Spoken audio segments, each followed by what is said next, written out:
Hello बच्चों, ये देखिए क्वेश्चन है जेई मेन 2025 का 22 जैन शिफ्ट 2 का क्वेश्चन है ये।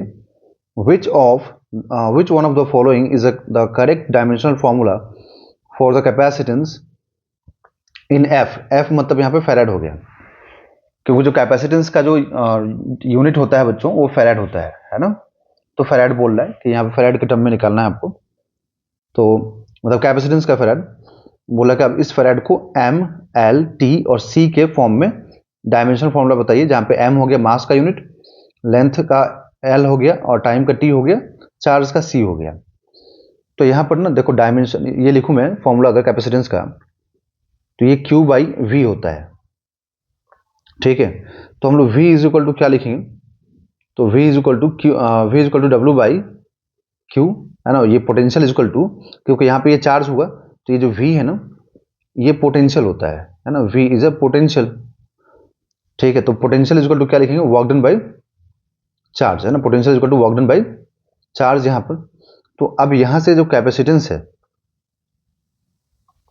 ये Q by W by Q, तो यहां से Q square by work done हो गया।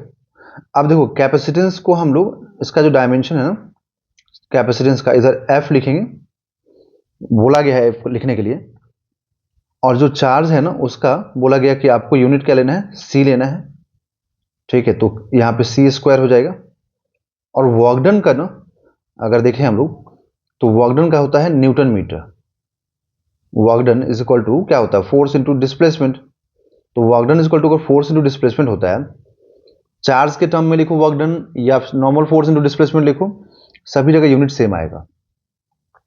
ठीक है, तो यहां पर अगर न्यूटन का डायमेंशन अगर आपको नहीं मालूम है तो आप लिख सकते हैं, देखिए क्या, फोर्स इज इक्वल टू क्या होता है, मास इंटू एक्सेलरेशन, है ना।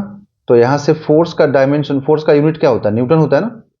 तो फोर्स का न्यूटन होता है यहां पर, तो आप क्या लिखोगे, मास का केजी मतलब एम, एक्सेलरेशन का होता है L T to the power -2 होता है ना डायमेंशन।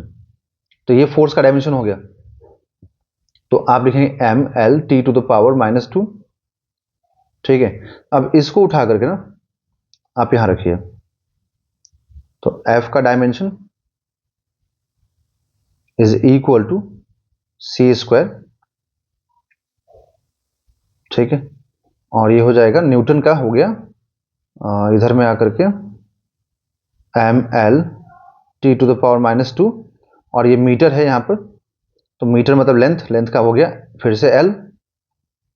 ठीक है, तो आपको यहाँ से जो एफ है ना उसका जो डायमेंशन मिलेगा ये हो जाएगा C square M to the power -1 L to the power -1, L to the power -1 है 2 हो जाएगा, क्योंकि ये भी एल है ये भी एल है।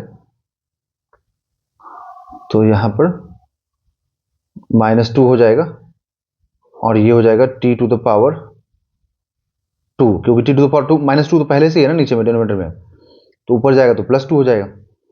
तो आप देखिए C square M to the power -1 है ना, और L to the power -2 T to the power 2, तो एक ही ऑप्शन मैच कर रहा है, ऑप्शन नंबर 4 में। तो option number 4 is a right answer.